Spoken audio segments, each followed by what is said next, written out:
Lazydays RV. 25 locations, publicly traded on Nasdaq, one of the biggest dealer networks in the country. Dissolved on November 28, 2025. Not restructured, not downsized, dissolved. The corporate entity stopped existing at 5:30 p.m. Eastern Time. The stock delisted the same day. Common shareholders got zero. That was 25 dealerships and hundreds of millions in debt gone in an afternoon. But this story doesn't start with Lazydays. It starts with a number, 600,240. That's how many RVs shipped in 2021.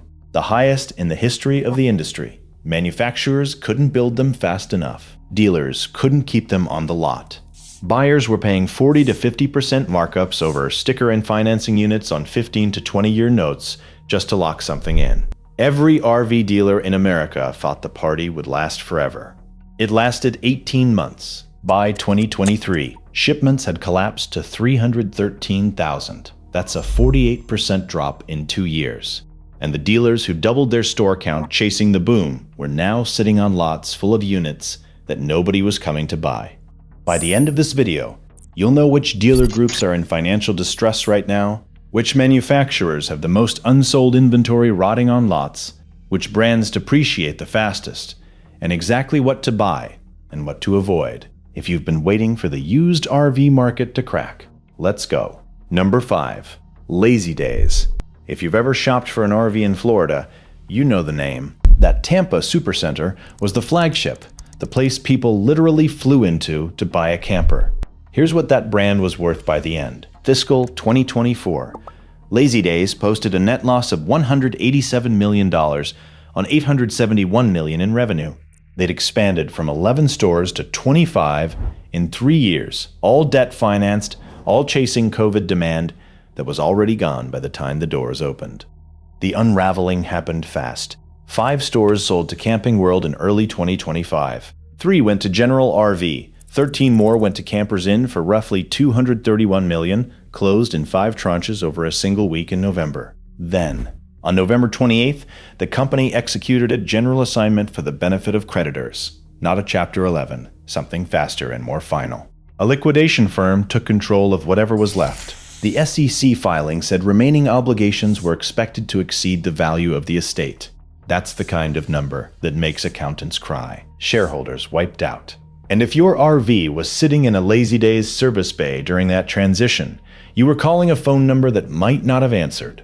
That's number 5. We haven't started yet. Number 4, Camping World, the biggest RV retailer in the country. Over 200 locations. And here's where they stand right now. 2024 revenue, $6.1 billion, down 2% year over year. Net loss, $78.9 million. Used vehicle sales down 10%. Average selling prices on used units collapsed almost 11% in Q4 alone. Marcus Lemonis, the founder, the face of the brand, the host of The Profit, stepped down as CEO and chairman effective December 31st, 2025. The stock dropped 13% that month. Then in February 2026, the company paused its dividend. Shares fell another 16.5% the next day. A securities class action followed. Investors allege the company misled them about demand and inventory. The lead plaintiff deadline is May 11, 2026.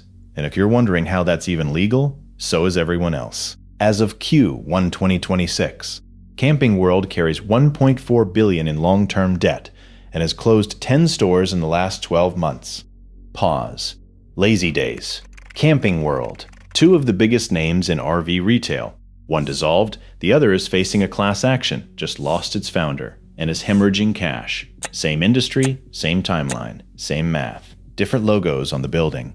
If you've made it this far, you already know this channel doesn't waste your time. Subscribe, we do this every single week, and the list is not getting shorter. Number 3, Forest River. This is the manufacturer side, and it explains why those dealer lots are drowning. Forest River, owned by Berkshire Hathaway, currently has 3,578 units sitting on dealer lots for over a year. Not over 90 days, over 365 days. A Wall Street Journal investigation found Forest River averages 50 recalls per year, more than any U.S. automaker or RV manufacturer over the last decade. At roughly 8% floor plan interest rates, dealers are paying an estimated $63.5 million a year just to store aged Forest River and Keystone inventory that nobody is coming to buy. The branding outlasted the standard. Everything I just described about floor plan financing and desperate dealers sitting on aged inventory. The marine industry runs the exact same playbook. The Dealer Decoded Playbook inside the bilge files breaks down how those markups and rate games actually work, with word-for-word scripts to negotiate through them. Whether it's an RV lot or a boat dealer, the math is identical. Scan the QR code, or hit the link in the description and pinned comment. And if that changed how you think about what's sitting on your local dealer lot, wait until you hear this next one. Number 2. Grand Design. Owned by Winnebago. Supposed to be the premium towable brand. NHTSA, the federal safety regulator, opened investigation PE2-4029 in October 2024, covering 55,887 Momentum and Solitude fifth wheels built between 2017 and 2023. The issue is excessive frame flex, the frame bending under load. A class action filed in April 2025 alleges Grand Design concealed the defect for years. Winnebago's own SEC filings show a $98 million warranty reserve, and the auditors flagged Grand Design as the majority of that number. And no, I'm not making that up. If you're shopping one of those model years, check if it has the redesigned Omega frame. If it doesn't, walk off the lot. Number 1. The supply chain is going bankrupt underneath the dealers and the manufacturers. Norcold, the 66-year-old company that builds the refrigerator in most American RVs, filed Chapter 11 in November 2025 with $312 million in debt. First Brands Group, parent of Draw-Tite, Reese, and Tecumseh Hitches, filed Chapter 11 in September 2025, listing liabilities between $10 and $50 billion. The DOJ opened an inquiry. These are not logo companies. These are the companies that make the components your RV needs to function on the road. When a parts supplier goes bankrupt, warranty claims go unanswered. Sit with that for a second. That's the list. And here's what it actually means for you. The point was never to scare anyone out of the market. The point was to hand you the information that no dealer, no manufacturer, and no RV show brochure is ever going to print. If you're a buyer, this is the most favorable used RV market in over a decade. Here's where the math works. Used towables, travel trailers and fifth wheels from 2021 through 2023 are the best value in the market right now. Wholesale auction prices have reset to pre-pandemic levels.